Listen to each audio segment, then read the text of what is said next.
Only women bleed.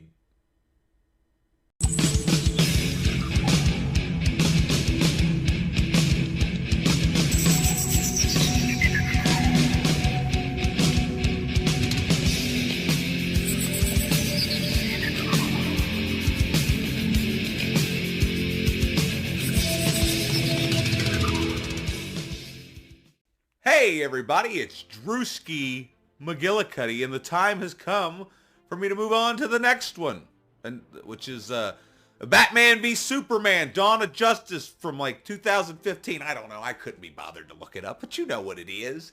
It's Zack Snyder's sequel, sort of, to Man of Steel, his continuation in the DC universe. How does it make me feel? Does it got me excited for what we are about to witness tomorrow evening or this afternoon, depending upon what time this video... Don't worry about that, all right?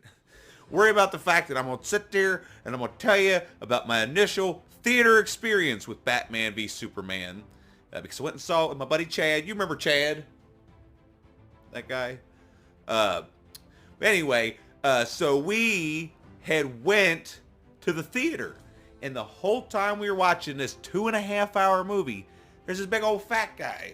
I mean, not the fat shame or anything, but there's a big old fat guy sitting behind me, running off at the fucking mouth the entire goddamn time. And wouldn't you know it, wasn't wearing no shoes. So about halfway through the movie, I got to the point where I couldn't take it anymore. And I hadn't looked behind me yet to see that he's like this. I mean, like, not only was he fat, he was like 8 foot tall, looked like he grew up on a farm. But anyway, I had turned around and I said, "Hey man, you want to shut the fuck up so I can hear the fucking movie?" And a bunch of people clapped. But then I sat there for the rest of the movie, scared to death. But let's talk about the movie. See, a lot of people hate on this movie, and I can see why. Because I am one of the ones that agree that Jesse Eisenberg was totally miscast. And it, like, what's this shit about? It's Alexander or Alex Luthor. And he's Lex Luthor's son. Like, what are you doing, Zach? Come on now. Like, that's my main gripe with the movie, and it's a big gripe. It's a big gripe. There's also the fact that I thought that they lightened up Superman's suit in this one, but it turns out that Joss Whedon is the one that lightened it up in Justice League. But that movie was so terrible that, you know, we're getting a redo, like what we were supposed to get. But anyway, back to Batman v Superman. Yeah, the suit, it's too dark. But Batman's suit, that is by far the best Batman suit ever put to screen, aside from Tim Burton's Batman. Because, I'm sorry, the black with the yellow, you know, even though, like, for action figure wise, like this action figure, the Super Friends Batman with the gray and blue suit, that's probably that's probably my favorite action figure of Batman. Don't worry about that though, but they got Batman's suit right, is what I'm getting at. We start the movie off, right? And it's the end of Man of Steel, but you see it from Bruce Wayne's perspective as he drives his Jeep Renegade into the city for some product placement. And the funny thing is, it was the year before this came out, when these things first came out. I was working at the dealership, and they were all right. They were all right. I'd still rather have a Grand Cherokee, but that's beside the point. They take this little Renegade, drive it through the city, and he's seeing the perspective of one of these people. But then it's like, supposedly he doesn't know that Superman already turned himself in, and that he's trying to save people, even though he's accidentally killing everybody, because their fight is just destroying everything, and it in turn is killing people. Jesus Christ. So anyway, yeah, it's a fun beginning. I like the beginning. But then we get to the subplot. Here's another gripe with the movie. The whole subplot with Lois Lane is in Africa interviewing some terrorist, and then little does she know Lex Luthor's henchmen are there, and they're gonna frame Superman by shooting a bunch of people with some bullets that you can't get nowhere other than Lex Corp. It's kind of fucking stupid, because first of all, why the hell would anybody believe that Superman has shot anybody? Why would Superman need to shoot anybody? So that's kind of dumb. But then, you know, I kind of like the whole put Superman on trial, that whole, you know, whatever. And if I had anything good to say about Lex Luthor, even though it's not really him, it's the story, the whole Granny's peach, or the Granny, is it Granny's peach tea? Yeah, Granny's peach tea. It's good shit. I like it. I like it a lot. But yeah, so this is basically Batman is suspicious of Superman, and he thinks that if ever he were to have a bad day, he could just wipe everybody out in a matter of moments.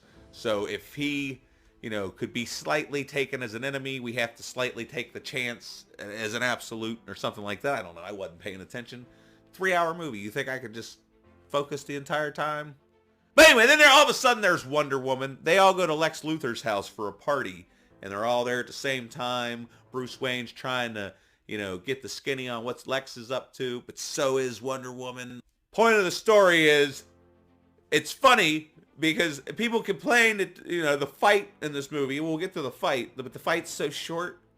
But the whole movie is basically Batman versus Superman, because Batman is trying to, you know, develop a way to whoop Superman's ass, while at the same time Clark Kent, who is Superman, is going around trying to figure out who the Batman is, because the Batman is like this vigilante criminal who's, you know, thinks he's above the law and shit. So then that's where we get Superman telling him, you next time your light comes on, you best not go to it, okay? And then he's like, well, now I'm going to whoop your ass. So then we get to the fucking fight, you know, because finally it happens. You know, after 2 hours, you're sitting there, you're like, when are they going to fight? And then finally they do. And it's good. I like it. You know what it reminds me of? It reminds me of this. And I was hoping that I could, like, splice this together to make it funny. But if it didn't work, basically what I'm getting at is the entire fight scene in Batman v Superman is exactly like the fight scene versus Roddy Piper and Keith David in They Live. Wait! Hey! You better find yourself someplace to hide and keep praying nobody ever finds you. Try these on. Look, you crazy mother. Put these on. Hey! Stay away from me! I'm telling you, you dumb son of a...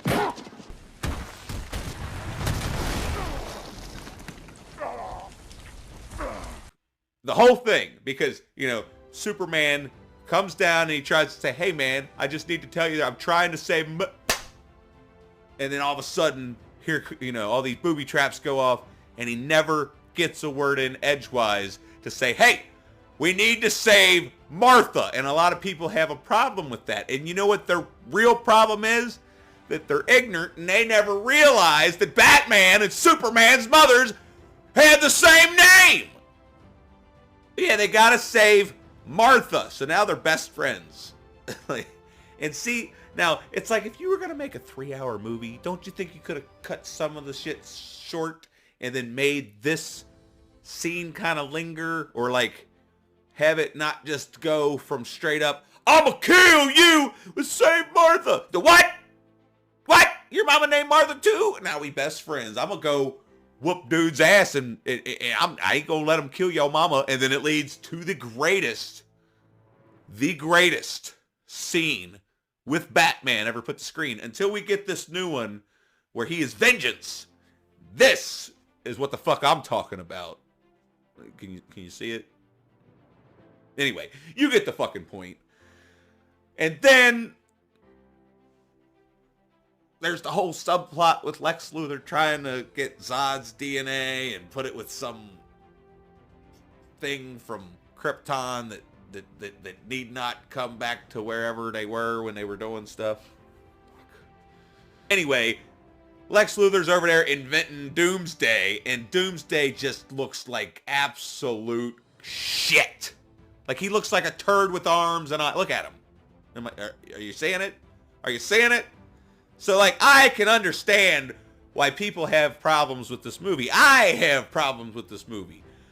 But the good stuff that's in this movie totally makes up for, like, the shit that either doesn't make any sense, or it's just like, come on, man, did you really have to put this in here? Like, because the ultimate cut could have been 2.5 hours. They could have just cut some of the other, like, you know, him coming home to Lois and jumping in the bathtub fully clothed, getting water all over the fucking place. Somebody gotta clean that shit up, motherfucker! I've had a weird day. So yeah, they all come together and they fight Doomsday, and then here comes Wonder Woman out of nowhere, thank God, because, you know, I don't know if they would have pulled it off without her help. Because, you know, I'm not gonna lie, you know, she's a bad bitch. So basically, this is like almost 3 movies rolled into one, because it's partially a Wonder Woman movie, partially a Batman movie, partially a Superman movie, and then some other shit happened. Because it's like, you know, Batman v Superman, but it's also the death of Superman, and then it's also like the dawn of justice. I have no idea. I have no idea.